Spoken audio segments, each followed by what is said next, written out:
ازيكم حبايبي عاملين ايه؟ وحشتوني وحشتوني، رجعت لكم تاني بفيديو جديد. بس قبل ما نبدأ الفيديو نصلي بينا على النبي على افطر الصلاة والسلام. فيديو النهارده بقى ليلة الجمعة، جمعة مباركة عليا وعليكم يا رب.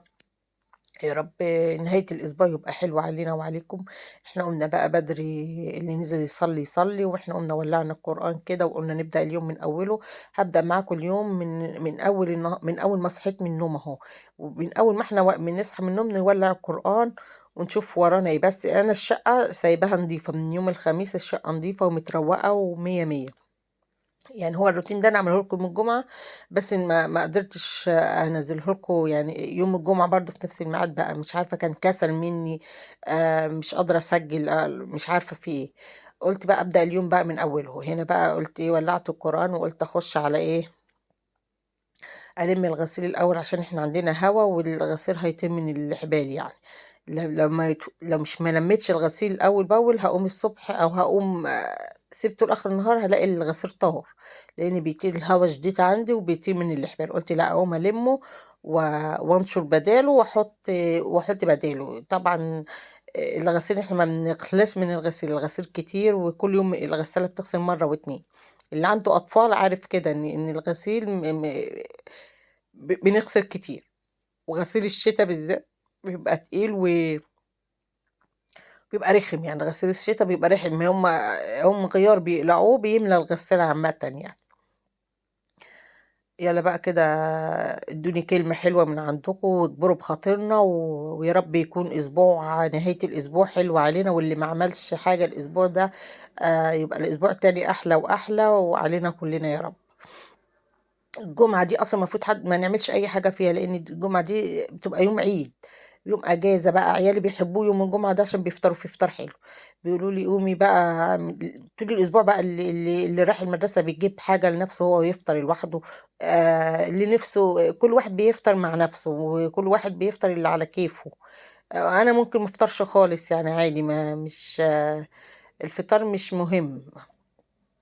اما النهارده بقى امل تقول احنا بنحب يوم الجمعه وبالذات عند تيتا يا ماما، عشان تيتا بتعمل لنا فطار حلو، بتقلي لهم بتنجان، كل حاجه حلوه بتعملها لهم. هما بيحبوا يروحوا عند ستهم يوم الجمعه ده بالذات، لان الفطار بيبقى حلو. صح يا امل؟ على فكرة ممكن تيتا تبقى عاملة نوعين مثلا من الأكل، بس بجد بيبقوا طالع من بتاعها بتحبش أكنها الفطار، هي بتعرف تحب امي يعني. سبحانك يا ربي. احنا كلنا بنحب نفطر من ايديها.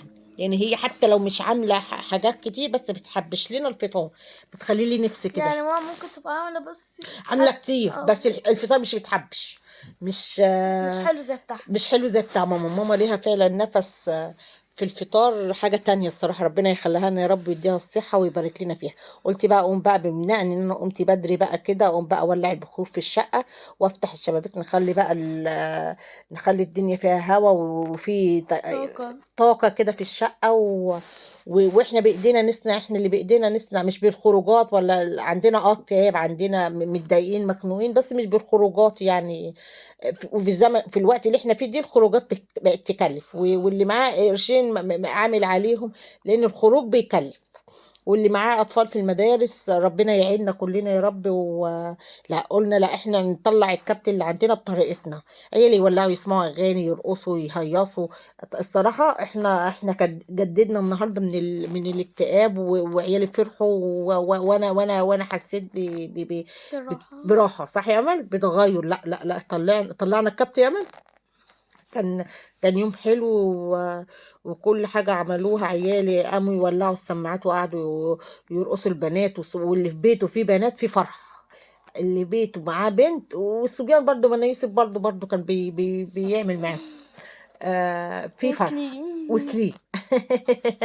وسليم سليم ده معانا على على القايمة، مكتوب لي على القايمة سليم ده يا أمل.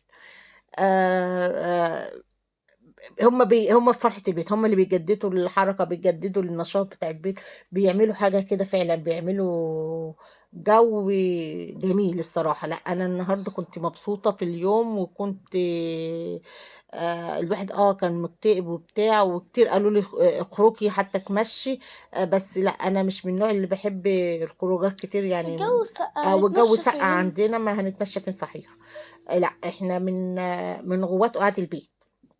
يعني ممكن اقعد مع جارة افضفض معاها، خلاص الكبت فك. عيالي طلعوا انتوا الصراحه فكتوا لي الكابت امبارح مم. الصراحه يعني تتاني.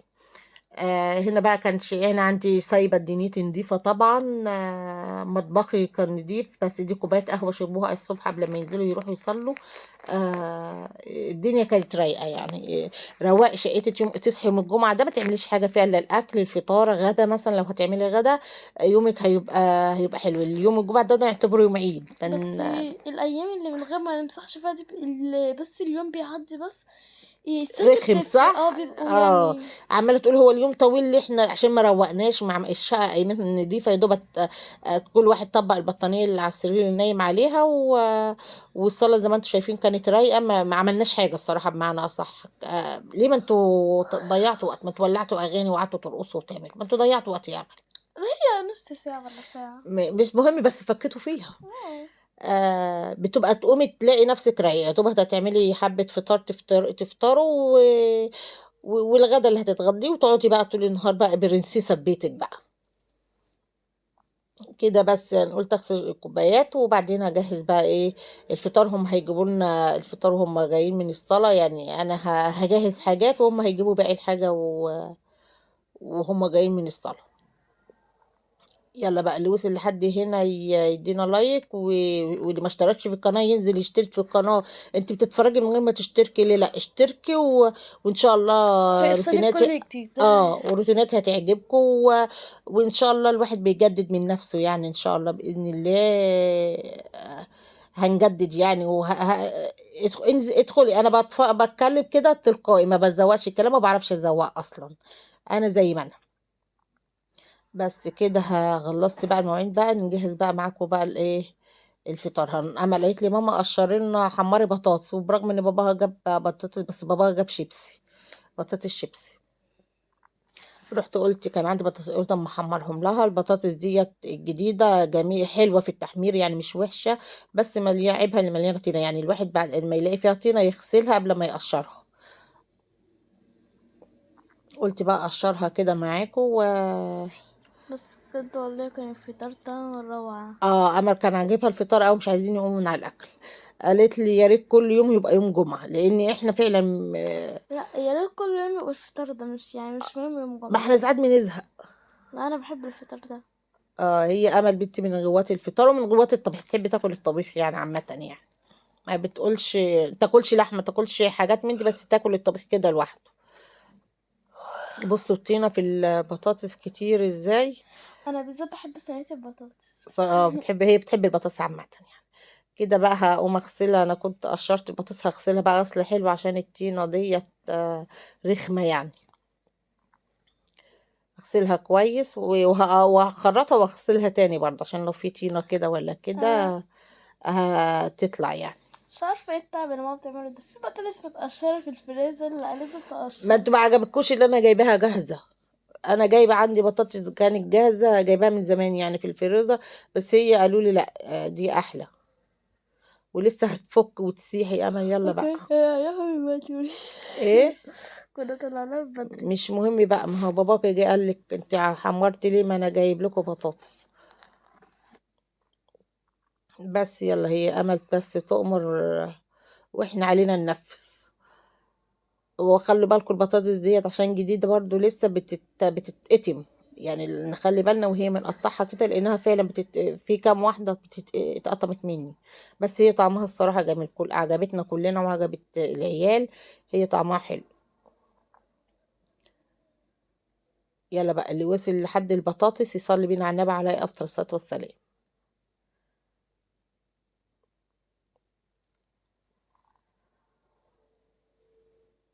بس كده انا كده هقشرها وبعدين احمرها وبعدين نعمل لست امل بتحب الفول بقوطه. هنا يقولك لا ما انا بجيب لكم فول محوج، بس امل مش عارفه ما بتحبش الفول لوحده كده، تقولك لا اعمله لي بقوطه.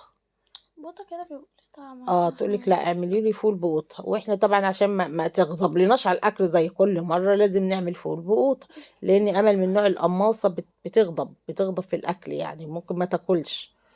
قلت لهم خلاص يبقى هنعمله لها بقطه وخلاص. احنا ما احنا واقفين كده كده بعمل اجهز الفطار لحد ما يجيب لي الطعميه والفول والباقي الحاجه من تحت.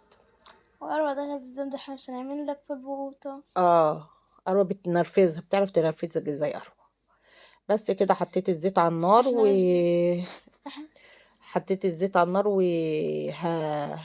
يقدح بقى، واقوم حاطه البطاطس تتحمر، وبعد كده اعمل لها بقى الفوله بقوطه.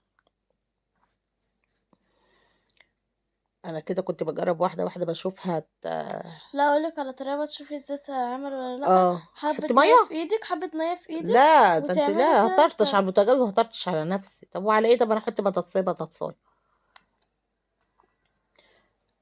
بس بقى كده اسيبها بقى مع نفسها تاخد وتدي بشكل ودي وتتحمر، وانا ايه اروح اعمل لست فله بتاعتنا الفول. بس كده هي بقى ايه تعيش مع نفسها. كده بوتا بيبقوا ليه طعم تاني. ماشي يا ام فول بوطه واما باللي جايه تاني. تقولي ده احنا مش جايبين الفول اللي بيتعمل في البوت، انا استغربت، هو في فول بيتعمل فيه بوت وفول عادي؟ اتنين هما كانوا جايبينه محوج، بس اه انا قلت لهم مالكوش دعوه انا هعمله برضه. بس كده بقطع قرن فلفل لل... للفول، وممكن تعمله بتوم بس احنا ما بنحبش الفول بتوم، نحب هو قرن فلفل ونحط القوطة تسبك شوية عليها وبعد كده احط الفول. ما من... كنت بشم قرن الفلفل بشوفه حراق ولا لا عشان هيحرق الفول. هو حلاوه الفول هو حراق. كان حلو. مم. كده هقطع القوطة حتت صغيرة.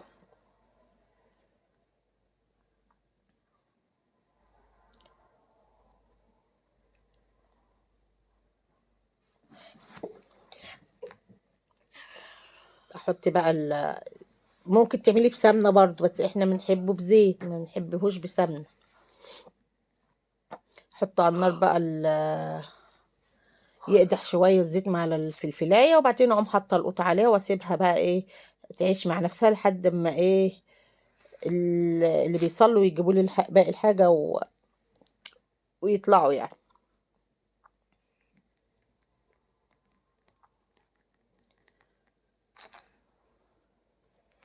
وجابت لنا بقى أروى نزل، جابت هي كانت بتصلي مع باباها، جابت لنا بصل بصل وجرجير. جابت لنا حاجات. جابت الصراحة أروى ظبطت الفطار. أروى ظبطت الظبيط. ظبطت ولا ما ظبطتش؟ ظبطت. لا اله الا يا ماما. كده كانت البطاطس خلاص اتقلت كده بقى هطلعها واحط. تعرف انا بتفرج دلوقتي على الاكل ده نفسي يروح. جاعت تقول لي انا سامعاها بتقول، سامعاكم ان نايمه بتقولي لهم يا يوسف انت مش جعان، يا ارمى انت مش جعانه، انت بتقومي العيال عليا ولا ايه يا عم؟ انا جعانه. بس كده. وده عملنا بيض وعملنا فول وعملنا ايه تاني. بس وده كان في نهايه الفيديو. يا رب الفيديو يعجبكم، وما تنساش بص في اللايك بص والشير والاشتراك في القناه. ايوه طعميه وبيض مسقعة. ومسقعه.